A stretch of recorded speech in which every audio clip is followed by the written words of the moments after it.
Madhoney is a special type of honey that contains a class of drugs known as granotoxins. Those substances are responsible for the alleged recreational effects as well as legitimate poisoning. People have used this kind of honey for thousands of years, including as a biological weapon, as a medicine, and as a drug. Granotoxins come from plants in the Ericaceae family, particularly some members of the rhododendron genus. Bees feed on the plants, and the drugs end up integrated into the honey. Although the poisons are produced in plants around the world, Turkey and Nepal see the most madhoney use. If you want to learn more about the science and the safety of the drug, I have a video on that topic linked in the description. Perhaps the first reliable reference to madhoney's use came from Xenophon, a Greek soldier and historian in 401 BC. In his Anabasis, Xenophon described how his troops were poisoned by honey from rhododendron ponticum flowers. He was leading 10,000 soldiers back from the Battle of Cunexa against the Grand Persian army. During their journey, they ended up in the Turkish province of Trabzon, an area whose only distinguishing quality was its abundance of honey and bees. Many soldiers ate the honey. Those who had a lot went off their heads and were like mad people. Those who took less acted like they were drunk and vomited. None of the soldiers could stand up. There were numbers of them lying on the ground as though after a defeat, and there was a general state of despondency. However, they were all alive on the next day and came to themselves at about the same hour as they had eaten the honey the day before. It took 3 to 4 days for them to return to normal. At least since the 5th century BC, humans have known about the symptoms of madhoney poisoning. Nausea, vomiting, drowsiness, weakness, and drunkenness are common symptoms. People are usually fine within a day, but sometimes the poisoning lasts longer or is fatal. Although it's been described as hallucinogenic, there's not much support for this in the ancient or modern literature. It sometimes offers effects like those from alcohol or cannabis, but it's quite different from LSD, psilocin, and other psychedelics. However, it's possible other honeys have been responsible for hallucinogenic effects. We know, for example, that honey can contain tropane alkaloids from plants in the Solanaceae family. Those drugs, such as scopolamine and hyoscyamine, can cause delirious hallucinations and even death when a lot is used. Granotoxins, on the other hand, don't appear hallucinogenic. Before Xenophon's troops ate themselves into a stupor, the honey may have been used by oracles, including Pythia at Delphi. Greek and Roman literature suggest honey may have played a role in the religious practices of ancient Greece, though it should be noted there are multiple theories regarding oracles in that region. Sometime around the 600s and 500s BC, the Homeric hymn to Hermes described mysterious bee oracles, or melisae. Pythia, aka the oracle at Delphi, was also described as a bee oracle. The melisae were young women who revealed the future, reportedly while under the influence of maddening fresh honey. Supposedly, they lived under the cliffs of Mount Parnassus. They fed on melichloron, foods of the gods. Divinely maddened, they are inspired to speak the truth, but if they are deprived of the divine honeycomb, they cannot prophesy. One interpretation says chloron is nothing more than a metaphor or a reference to ordinary mead, but it could mean green as in fresh. Green could therefore refer to unripe, uncapped spring honey, which is believed to have more granotoxins. The hymn also likens the raving of the bee oracles to the frenzy of the Maenads, Dionysus's female followers. In the 5th century BC, Euripides, a Greek playwright, also spoke of the Maenads. They would wave wands flowing with honey and drink an intoxicating mixture of honey and alcohol. While maddened, Euripides claimed they could tell the future, much like the bee oracles. Later, in the 2nd century AD, Plutarch described an incident where Pythia became dreadfully disordered and began shrieking, collapsed, and died. We don't know the cause of her death, but a hypothetical cause is whatever drug the oracle was using. While there are other explanations for the oracle's behavior, we have a few lines of evidence supporting intentional drug use in ancient Greece. Outside of madhoney, the Eleusinian mysteries of ancient Greece could have involved the ritualistic use of psychedelics, but again, multiple theories have been proposed. Even earlier, around the 8th and 7th centuries BC, Homer and other early Greek writers discussed how people would collect honey from wild bees' nests located between rocks and in hollow trees. Honey collection, possibly including madhoney, is a long-standing practice. practice. One of the early mentions of its medical use is found in works from Aelian, a Roman author around the 3rd century AD. The Geoponica, a 10th century collection of ancient texts, also discussed how the honey could be used. Some of the earliest descriptions of its effects came from individuals like Dioscorides and Pliny the Elder. In the 1st century, Dioscorides talked about honey produced in Heraclea of Pontus, an eastern Black Sea region of Turkey. Rubbed on with caustic,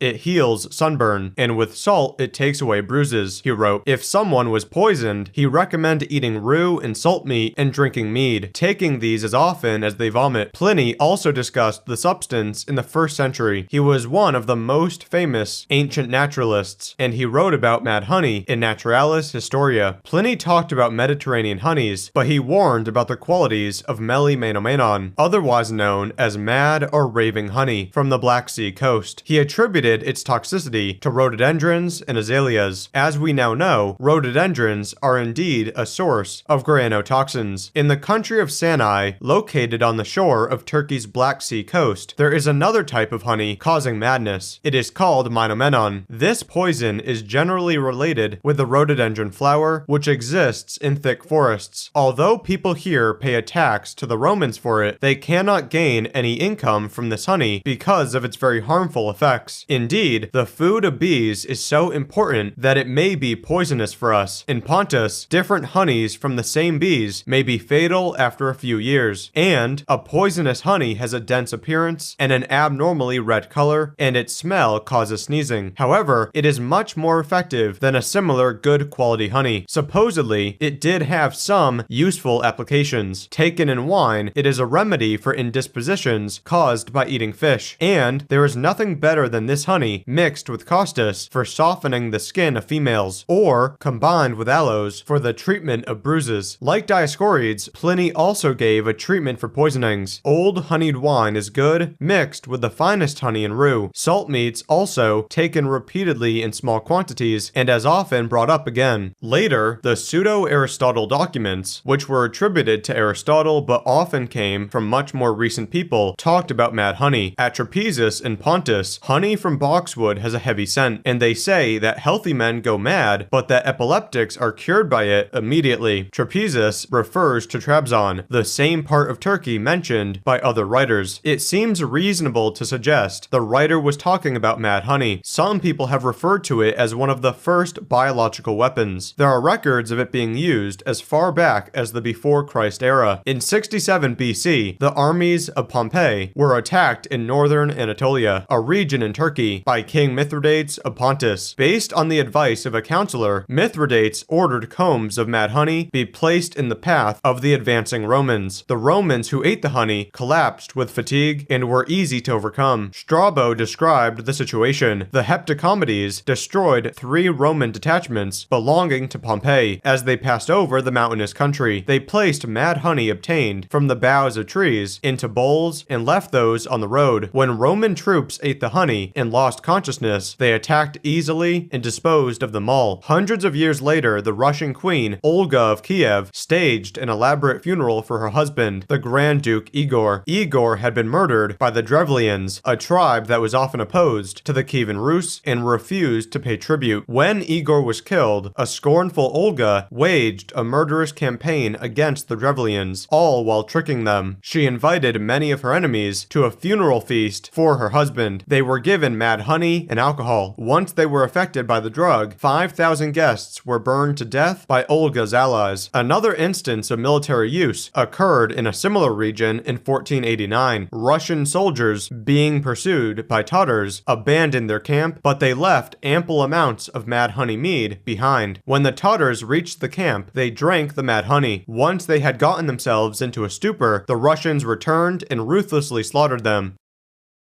Delibal, a local Turkish name for mad honey, was a major Black Sea export by the 1700s. 25 tons of toxic honey, known in the West as milfou or crazy honey, were shipped each year to Europe. The honey was then added to drinks sold in taverns. In the early 1700s, Joseph de Tournefort, a French botanist, was traveling in the Black Sea region. He described poisonous honey originating from Azalea pontica, now known as rhododendron luteum. Whoever eats of this honey becomes intoxicated, he wrote. There were cases of poisoning even in North America by the 1700s. For example, it was sold in New Jersey to potentiate alcohol, but that sometimes led to dangerous effects. In 1794, Benjamin Smith Barton, an American physician and botanist, became the first to potentially describe the effects of mad honey poisoning in the US. He presented his findings during a meeting of American philosophers in 1794 and published his work in 1802. He described a 54-year-old female who may have taken mad honey. However, some of her symptoms, such as visual hallucinations, could have come from other kinds of toxic honey. But many people have claimed the Barton case involved granotoxin honey. Barton also described how Pennsylvania beekeepers would become inebriated to a great degree from mountain laurel honey, and people would turn a profit by adding honey to liquor and selling the mix in New Jersey under the name methylglyn. Barton says the effects would initially be pleasant, but they could become ferocious. J. Gramer, a former Confederate surgeon, wrote about the South's encounters with mad honey in Gleanings in Bee Culture in 1875. He spoke of numerous incidents in which Southern soldiers were poisoned. The effects he described fit with other descriptions of granotoxin poisoning. First, it caused a queerish sensation of tingling all over. Blurry vision would then develop. And finally, there'd be an empty, dizzy feeling about the head and a horrible nausea. Soldiers could be entirely overpowered and dead drunk from the honey, though they'd normally be fine within 2 to 3 days. Gramer noted, however, that fatal consequences have been known to follow a too-free indulgence. In 1891, P.C. Plug, a German scientist, conducted a study of several Ericaceae plants and discovered granotoxin was the active drug. It was referred to as andromedotoxin in the research, and it had been found in honey from the Trabzon area of Turkey. He published a paper on the topic in 1899 and described mad honey poisoning. One of the first case series in the US came from Keebler in 1896. He presented his findings at a meeting of the American Pharmacists Union. Keebler talked about 8 cases of poisoning in New Jersey, and he also referred to an earlier series from Coleman in 1853. That report documented 13 cases in New Jersey, including 1 fatality, as well as 20 other cases in South Carolina, including 3 fatalities. Even though there was a pretty extensive history of poisoning by the 1900s, the 1929 Encyclopedia Britannica doubted the existence of mad honey. In all likelihood, the symptoms described by these old writers were due to overeating or to eating honey on an empty stomach. During the 1900s, people in the West also wrote about their encounters with the honey in other areas. George Sheriff, a Scottish plant hunter, was in southeast Tibet in 1947. He was joined by his friends Ludlow and Eliot, both of whom purchased some wild honey from the natives. Ludlow describes in Harold Fletcher's A Quest of Flowers how he felt cold and giddy and had a curious numbing pain in the back of my neck and could neither see nor write properly. Eventually he collapsed, though both had recovered by the next morning. When a Nepali cook tried the honey, he also became very ill. In 1956, British novelist Rose Macaulay published her most popular work, The Towers of Trebizond, a part fantasy, part autobiography memoir. In it, she recounts a trip through Turkey. A Greek friend named Xenophon at one point introduces her to a local delicacy of azalea blossoms and yogurt. She then sets off with her camel as May breezes blowed. Her travels continue as she eats flowers of lush rhododendrons. A sorcerer then gives her a green potion, described as a strong, sweet elixir, more marvelous than mere wine. Feeling dizzy and strange after 3 sips, she stops to rest in a mossy glade. She falls into a coma and has an enchanting hallucinatory dream, imagining she wandered in the woods, eating azalea honey. During the rest of her novel, she constantly takes mad honey and falls into trances, while her camel also eats azalea pontica. At the end of her long journey, she vows to return to Trebizond one day to lay in a good stock of the stuff. With more Americans potentially being exposed to mad honey by the late 1900s, Kenneth Lamp of the American Medical Association warned against using foreign honeys. He said consumers seeking exotic tastes of imported honey could be exposed to toxic, unprocessed ingest wild honey, and this would especially be an issue when the honey came from farmers who have only a few hives. According to the AMA, cases of madhoney poisoning should be anticipated everywhere, considering the global reach of madhoney. As of the 2000s, we are now hundreds of years into madhoney being exported from Turkey and Nepal. With the help of the internet, some people have found it easier to access, though it's often fairly expensive. It's been promoted as both a fun, interesting drug and as a natural medicine for various ailments. Even in South Korea, imports increased during the 2000s, rising from 806 kilograms in 2003 to 7,242 kilograms 1 year later. Research has found rhododendron honey could have antioxidant and antimicrobial effects, though more research is needed, and the benefits are likely to vary between batches. Given the many alternative sources of antioxidants, there seems to be little reason to use madhoney for those reasons right now. While plant species containing granotoxins occur globally, honey affected by those toxins is rare once you get out of Turkey and Nepal. Typically, honeybees produce honey that's non-toxic for a couple reasons. First, they primarily gather nectar from non-toxic sources, or they may use multiple nectar sources, leading to a low concentration of the toxins. Commercial honey has effectively no risk of containing granotoxins due to the way it's produced and prepared.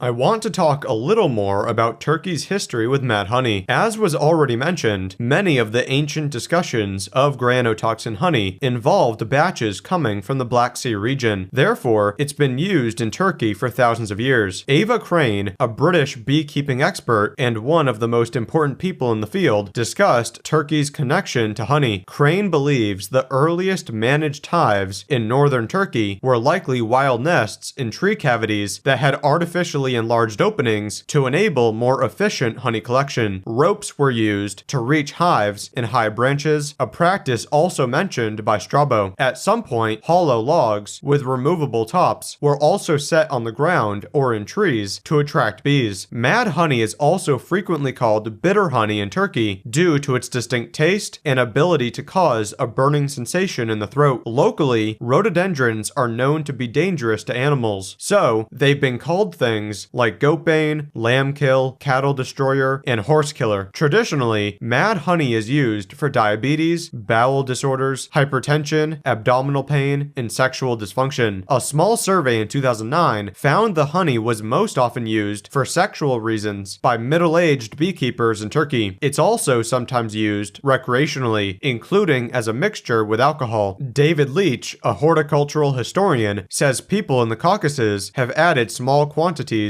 of Pontic azalea honey to alcoholic drinks to intensify the effect, and it may also be combined with milk. Because actual poisoning is known to be an issue, methods for reducing toxicity have been used. When people in Pontus wanted to use more, they'd boil the honey either alone or mixed with hazelnuts, branches of fig trees, onion, sour apples, quinces, or milk. They'd also store it for long periods, ranging from 6 months to 5 years, to potentially reduce its toxicity. And sometimes they'd cut off the flowers of R. ponticum and R. luteum in early spring to limit the amount of nectar bees could receive from those plants. Some of the traditional remedies for poisoning have included head wetting with warm or cold water, bathing in a river or the sea. In regions such as Zonguldak, patients are showered and a mix of ash with mud is put on their head. Purgatives and vomiting are also recommended, so people may drink vinegar and warm beverages or eat garlic, egg whites, and yogurt. As David Leach has noted, whether intoxication, painkiller, or deadly poison depends on the size of the dose. One of the contributing factors to madhoney poisoning is that each serving of honey can contain different amounts of granotoxins. Dioscorides wrote in the 1st century AD that honey was only a problem in certain seasons. Over time, most people have found poisonings tend to occur in the spring, often in the early part of the season. Ancient Greek and Roman writers associated toxic honey with early spring, calling it maddening fresh honey. In a 1929 Bee World article, a beekeeper in the region described the persistent poison honey problem. From his experience, dry spells at high elevations produce the most dangerous honey. A single honeycomb could contain both lethal and good honey. Even though people are aware of the dangers, use continues in Turkey, and madhoney is one of the more common sources of food poisoning. Yet they do recognize recognize the importance of dose. 1 teaspoon or so may be used for things like stomachache, while higher doses are known to cause intoxication, and even higher doses can be deadly.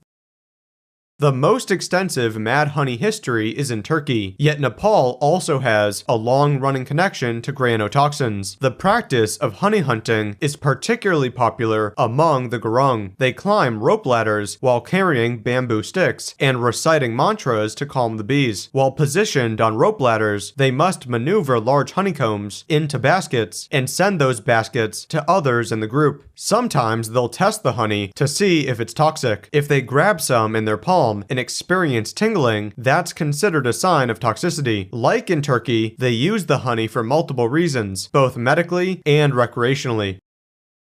Madhoney doesn't have a strong history outside of Turkey and Nepal, but plants around the world also produce granotoxins and have been used medicinally and recreationally. Species containing the toxins are found in North America, Japan, Europe, and Brazil, among other locations. Those in the United States include Kalmia latifolia, Kalmia angustifolia, rhododendron occidental, rhododendron macrophyllum, and rhododendron albiflorum. Like in other countries, American honey is considered more likely to be toxic in the spring. John Ambrose, a North Carolina beekeeper, once said honeybees will typically bypass Ericaceae plants in favor of those with a higher sugar content and more nectar. But rhododendrons are early bloomers, so in some areas they can become a dominant nectar source. Historically, the first honey of the season has sometimes been toxic. It seems to be most toxic if the honey is green or unripe, just like was suggested in ancient texts. That honey is found in cells that have yet to be capped with wax, which could explain madhoney's sometimes watery consistency and the claim that only some parts of a honeycomb may be toxic. Research in the 1900s confirmed the presence of granotoxins in North American plants, particularly K. latifolia and K. angustifolia. Some Canadian plants also contain the toxins, and certain native groups have historically used rhododendrons for medical reasons, though it's not known if they all contain granotoxins. Rhododendron albiflorum was used by the Okanagan and Skokomish for GI disorders, swelling, and sore throat. According to Benjamin Barton, K. latifolia was used by some native people as a drug, and the Inuit, Cree, and Cherokee have a history of rhododendron, but not necessarily granotoxin use.